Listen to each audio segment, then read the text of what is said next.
We're heading out, way out into the cosmos. That's right. We're talking about the James Webb Space Telescope, JWST. Humanity's incredible new eye on the universe. It's showing us things, well, things we've never even imagined seeing before. Absolutely. We pulled together some really fascinating sources on its journey, the tech, the discoveries. Which are already pretty mind-blowing. Totally. So our mission today, we want to unpack the whole JWST story, where it came from, how it works, and what it's telling us about, well, everything out there. And we'll try to keep the jargon, manageable, make it engaging. Exactly. Because this telescope, it really is an engineering marvel. Right. And its big advantage, seeing in infrared. But unlike Hubble, which was mostly visible light, why is infrared such a big deal? Well, think of it like this. Infrared light can cut through cosmic dust and gas clouds that block visible light. Okay, so you can see things hidden inside. Precisely, like stars being born. But maybe even more importantly, it lets us see light from the really distant universe. Light from the beginning of time, almost. Pretty much. As the universe expands, that ancient light gets stretched out, shifted towards the infrared part of the spectrum. So JWST can see that stretched light. It's like looking back in time. Exactly. Further back than we ever could before. It's piercing through the cosmic fog. Wow. And this wasn't just one agency's project, was it? No, definitely a team effort. NASA led it, but huge contributions came from the European Space Agency, ESA, and the Canadian Space Agency, the CSA, a truly global project. It's amazing they were thinking about this so early. Our sources say the concept started way back in '89, before Hubble even launched. Yeah, isn't that something? Even before Hubble was up, scientists were asking, okay, what's next? What comes after Hubble? Planning ahead. There was a workshop, I think at the Space Telescope Science Institute, focused on a successor, maybe 10 times the size, looking across different wavelengths. So ambition was there from the start, but the cost. Yeah. It ballooned a bit, didn't it? Oh, yeah. The initial estimate back in 2000 was around, what, $1 billion? Seems almost quaint now. Right. By the time it launched in December 2021, the final cost was over $10 billion. $10 billion? Why such a huge increase? Well, several reasons. One was just the sheer complexity. I mean, tons of the technology had to be invented from scratch. These were firsts. And they couldn't afford any mistakes, right? Yeah. Especially after Hubble's initial mirror problem. Exactly. Hubble orbits Earth, so astronauts could go up and fix it. But JWST is way out there. A million miles away at that L2 point. Right, the second Lagrange point, far too distant for a repair mission. So it had to work perfectly, first time. That adds cost and complexity. Talk about pressure. Immense pressure. Think about deploying that giant sun shield in space.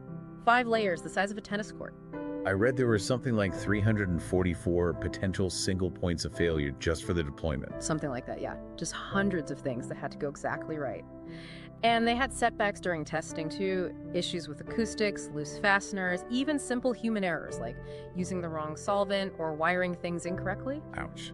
Simple mistakes, huge consequences potentially. Definitely. All that contributed to delays. It was originally meant to launch around 2010, and of course the rise in cost. And the design itself is pretty different from Hubble too, the mirrors. Yeah, Hubble used a Ritchie-Chrétien design. JWST uses something called a 3-mirror and a stigmat. Which means better pictures. Basically, yeah, it gives sharper images over a wider area, a wider field of view compared to Hubble. And that orbit, L2, why there? Why not just orbit Earth like Hubble? Good question. L2 is gravitationally quite stable, but the main advantage is thermal.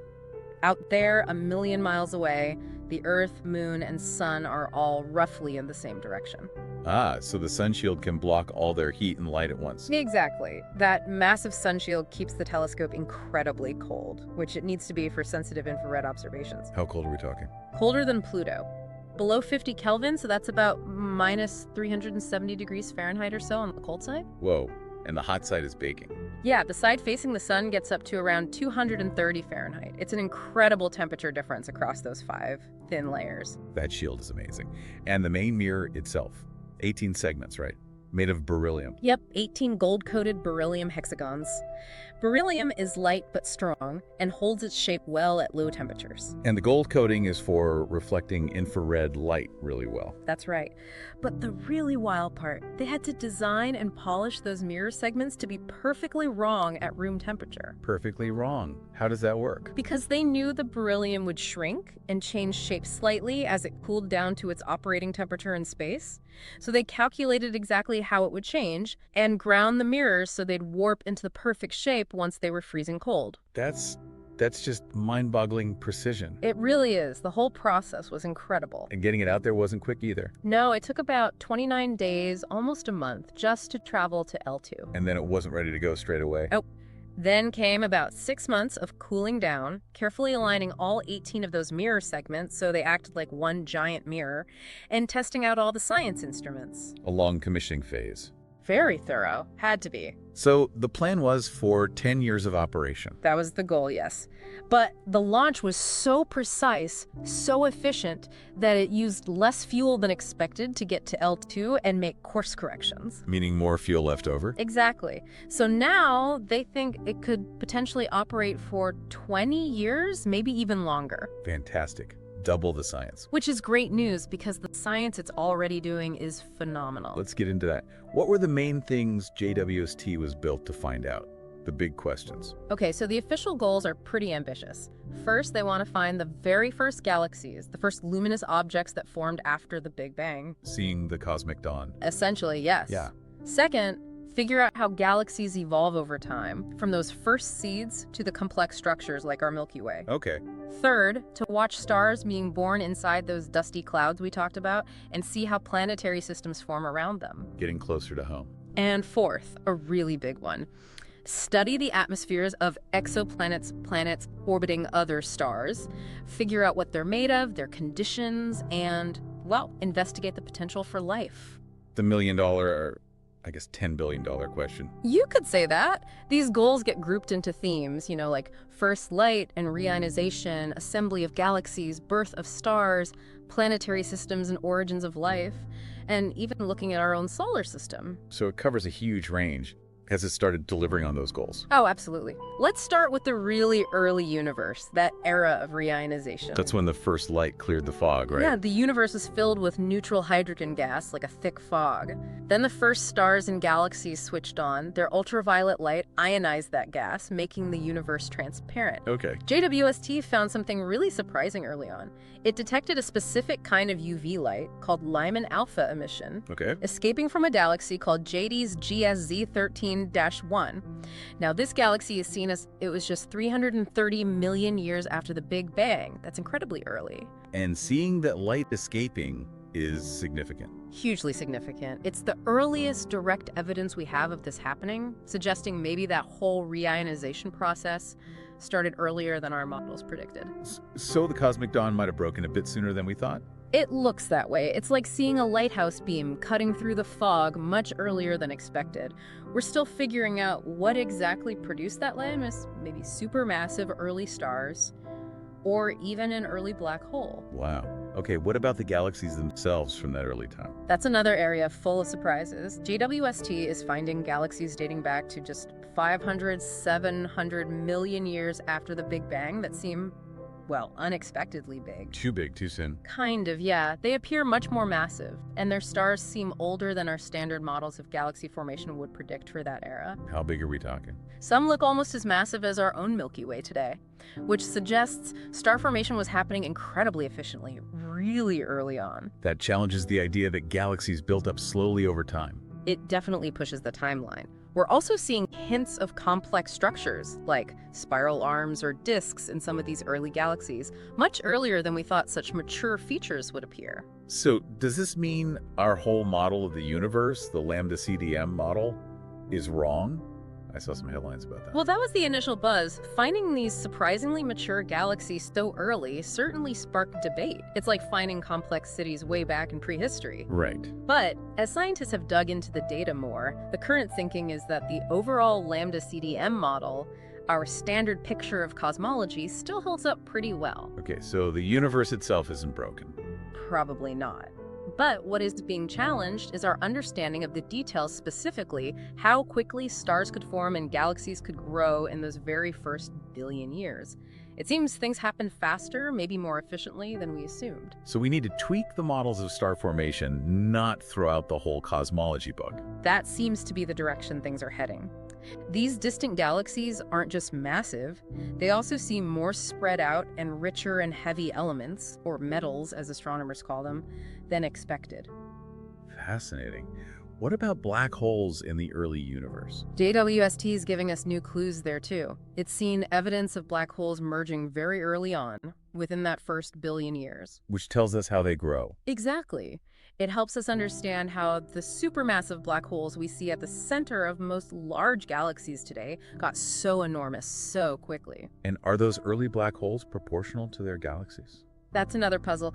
JWST observations suggest that some supermassive black holes in the early universe are actually much larger relative to the mass of their host galaxy than we see in galaxies closer to us in the more recent universe. So the black holes grew even faster than their galaxies, maybe. It's a big question. How did they get so massive so early? Did they start from bigger seeds? Did they feed more efficiently? JWST is providing the data to help figure that out. Okay, now I read something really strange about galaxies spinning the same way.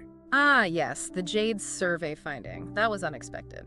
One study looked at a sample of distant galaxies and found that a majority of them seemed to be rotating in the same direction, sort of aligned. Which shouldn't happen randomly. Not really. In a large enough volume of space, you'd expect a random mix of clockwise and counterclockwise spins. Finding a preferred direction is odd. What could cause that? Honestly, we don't know yet. It could hint at some large-scale structure or force influencing things in the early universe that we weren't aware of. Or perhaps it's an issue with how the measurements were made, though the team was careful. It's definitely intriguing and needs more investigation. Wow, okay. Let's shift gears a bit. Closer to home, relatively speaking. Exoplanets. Yes. This is where JWST is just transforming the field. Its ability to do spectroscopy in the near and mid-infrared is perfect for studying exoplanet atmospheres. Spectroscopy. Breaking down the light to see what chemicals are there. Exactly. When a planet passes in front of its star, some starlight filters through the planet's atmosphere. Different molecules in the atmosphere absorb specific wavelengths, specific colors of infrared light. Leaving gaps in the spectrum, like a chemical fingerprint. That's a great analogy. JWST can measure those fingerprints with incredible precision. One of its first big results was detecting carbon dioxide, CO2, clearly in the atmosphere of a hot gas giant called JWST-39b. And that was a first. The first really unambiguous detection of CO2 on an exoplanet.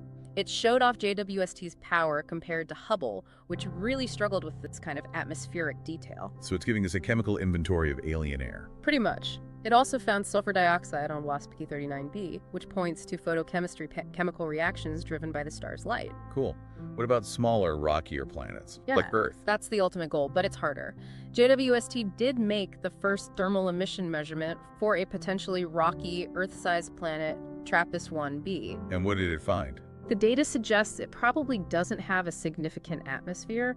It's likely just bare rock, maybe like Mercury. A bit disappointing, but still important data. Absolutely. And it's detected clear signs of water vapor in the atmosphere of another gas giant, WSP-96b. So it's building up this amazing catalog of atmospheric compositions. Which brings us to the search for life. Biosignatures. That's the holy grail. Using the spectroscopy to look for combinations of gases like oxygen and methane together that might indicate biological processes. But you can't just take a picture of an Earth-like planet, right? Like in sci-fi movies. Oh, definitely not. People sometimes have that misconception. These planets are incredibly far away and extremely faint compared to their stars. It's like trying to spot a firefly next to a searchlight from miles away. I think I saw an analogy.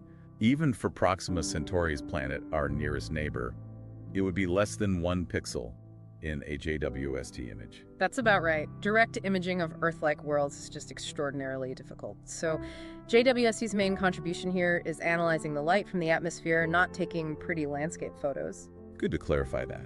Are there limits to how well we can interpret that atmospheric light, though? Yes, that's an important point raised in some of the sources.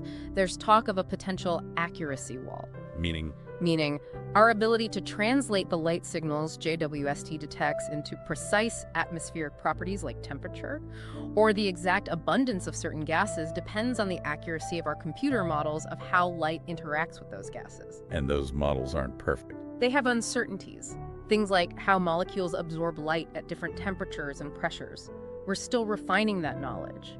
So there might be limits to how precisely we can determine the atmospheric details, even with JWST's amazing data. Something to keep in mind when we see headlines about exoplanet atmospheres. Definitely. We also saw an unexpected finding of water on a sub-Neptune planet, TOI 421b. It was expected to be too hot to have clouds or haze, but JWST found water vapor. So surprises keep coming. Always. The universe rarely matches our predictions perfectly. It's not just looking deep into space, though. JWST is looking around our own solar system, too. It is, giving us fresh perspectives. It discovered a previously unknown high-speed jet stream whipping around Jupiter. Wow. And it captured the first proper images of Neptune's auroras, which are really faint and hard to see. Ooh. Plus those amazing images of things like the Ring Nebula, a dying star shedding its layers. It's like a preview of our own sun's fate billions of years from now. A glimpse into the future. And it's studying small icy bodies out beyond Neptune, the trans-Neptunian objects, learning about their ancient surfaces. So yeah, it's keeping busy in our backyard too. Incredible versatility. Yeah. Now, what about this Hubble tension I keep hearing about? Is JWST helping with that?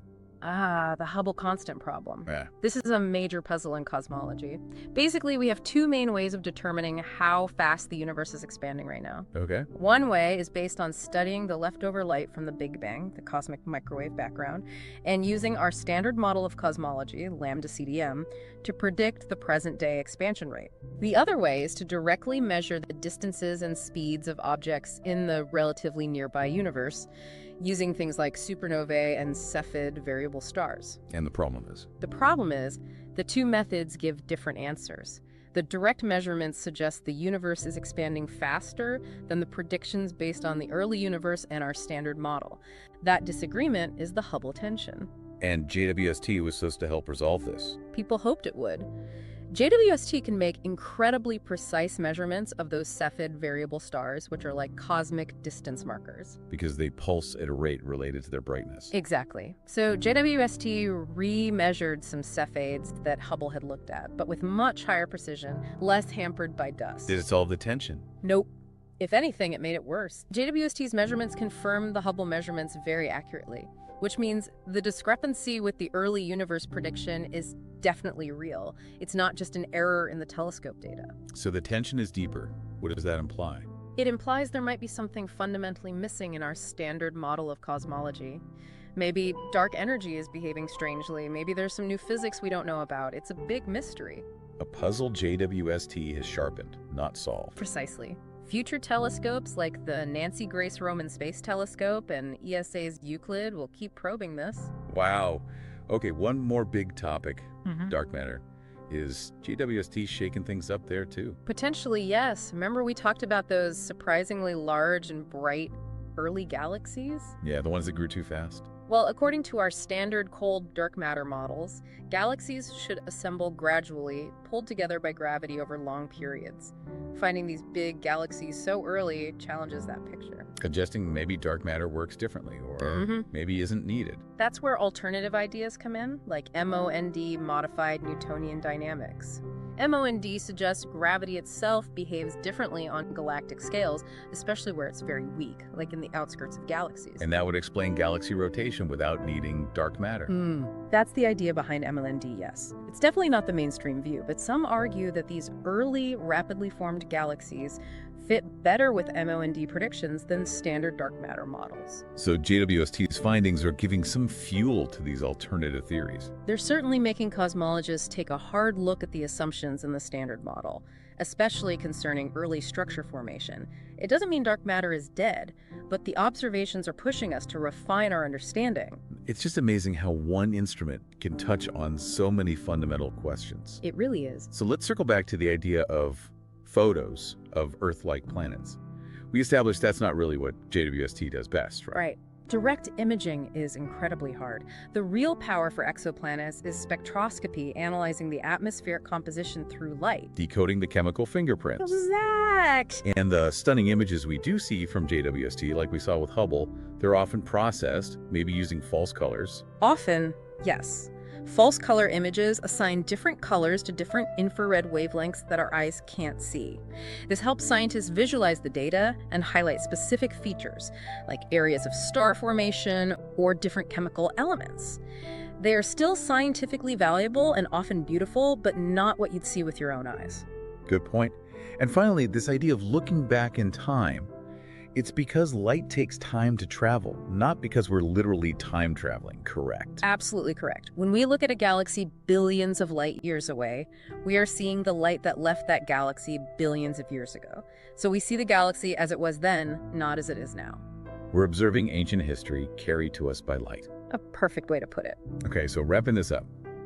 The James Webb Space Telescope is just, well, an awe-inspiring piece of human ingenuity. Truly remarkable. And its early findings are already pushing the boundaries everywhere, from the universe's first light and the dawn of galaxies, To finding unexpectedly mature galaxies surprisingly early. giving us new clues about how black holes grew so big so fast. And completely revolutionizing how we study the atmospheres of planets around other stars. It's reshaping our cosmic perspective. It is. And it's important to frame these discoveries correctly. It's not usually about breaking science overnight. It's more about refining our models, pushing us to ask better questions, exploring new possibilities based on this incredible new data. It's forcing us to sharpen our understanding. Exactly. It's a continuous process of discovery, and JWST is providing fuel for that process for hopefully decades to come. So a final thought maybe for you listening. Yeah. As we keep getting these amazing insights from JWST, how might they continue to shift our understanding of our own place in this vast, incredible universe? What mysteries that we haven't even thought of yet might JWST uncover next? It really makes you wonder. Yeah. Definitely keep an eye on the discoveries coming from the James Webb Space Telescope.